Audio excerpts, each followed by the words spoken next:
ইমানদারের ইমানের পাওয়ারের উপরে যখন আঘাত করা হয়, ইমান ডাউন হয় না, বরঞ্চ ইমান আরো বেড়ে যায়। আল্লাহ রাব্বুল আলামিন মুমিনদেরকে ঘোষণা দিতেছেন, তোমরা মুমিন, তোমাদের মধ্যে আছে তাকওয়া, যাদের মধ্যে তাকওয়া থাকবে তারা আমি আল্লাহ তাআলার জান্নাতে প্রবেশ করবে। আল্লাহ তাআলা বলেন, ইন্নালিল মুত্তাকিনা মাফাজা, নিশ্চয়ই মুত্তাকিনরা হলো সফল কাম। আল্লাহ তাআলা বলেন, এ বান্দা, আমি আল্লাহ তাআলার ক্ষমার দিকে দৌড়াও, আমি আল্লাহ তাআলার দিকে দৌড়াও, এদিক সেদিক দৌড়াইও না। যারা আমি আল্লাহর দিকে দৌড়ায়, যারা জান্নাত পাওয়ার আশায় দৌড়ায়, তারা মুত্তাকি। ওয়াসারিউ ইলা মাগফিরাতিম মির রাব্বিকুম ওয়া জান্নাতিন আরদুহাস সামাওয়াতু ওয়াল আরদ উইদ্দাত লিল মুত্তাকিন।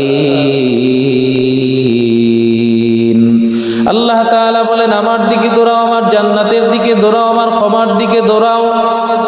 আল্লাহ রাব্বুল আলামিন বলেন, জান্নাত তো মুত্তাকিনদের জন্যই দিয়েছি। মুত্তাকি কারা? বলে যারা আমি আল্লাহকে ভয় করে, কোনো বেঈমানের কাছে মাথা নত করে না। ফেরাউনের যুগে ফেরাউনের একজন দাসী ছিল, তার নাম মাশেতা। তার নফসটা ছিল নফসে মুতমাইন্না। নফস তিন প্রকার: নফসে লাওয়ামা, নফসে আম্মারা, নফসে মুতমাইন্না। নফসে আম্মারা বলা হয় যেটা শুধু গুনাহ করতেই মনে চায়, নেক আমলের কাছেও যেতে চায় না, শুধু গুনাহ আর গুনাহ, এটাকে নফসে আম্মারা বলা হয়। নফসে লাওয়ামা যেটা গুনাহ করতে ভালোবাসে, আবার গুনাহ হয়ে গেলে অনুতপ্ত হয়, তওবা করে আল্লাহর দরবারে, এটাকে নফসে লাওয়ামা বলে। আর নফসে মুতমাইন্না এমন একটা নফস, যেই নফসটা শুধু নেক আমল করতেই ভালোবাসে, গুনাহের প্রতি অনীহা আসে। সেই মাসে তার এমন নফস ছিল, যেই নফসে মুতমাইন্না আল্লাহ কবুল করেছেন।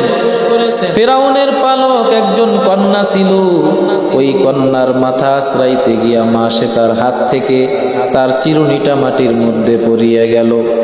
মাসে তা ওই চিরুনিটা উঠাইতে যাইয়া বলল, বিসমিল্লাহির রহমানির রহিম। এই আওয়াজটা ফিরাউনের পালক কন্যা শুনিয়া ডাক দিয়া বললেন, হে মাশেতা, আপনি কার নাম নিলেন এই চিরুনিটা উঠানোর জন্য? বলে, আমার মালিক রব্বুল আলামিনের নাম নিলাম। বলে, কে? বলে, আমাকে যে বানাইছে, তোমাকে যে বানাইছে সেই হলো আমার রব, তার নাম নিয়ে চিরুনিটা উঠাইলাম। বলে, আপনি কি আমার আব্বাকে খোদা মানেন না?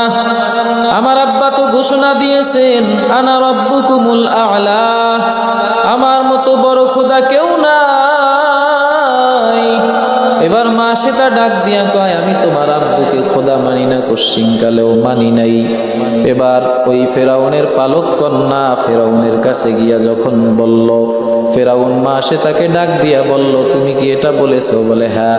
আমাকে কি খোদা মানো না?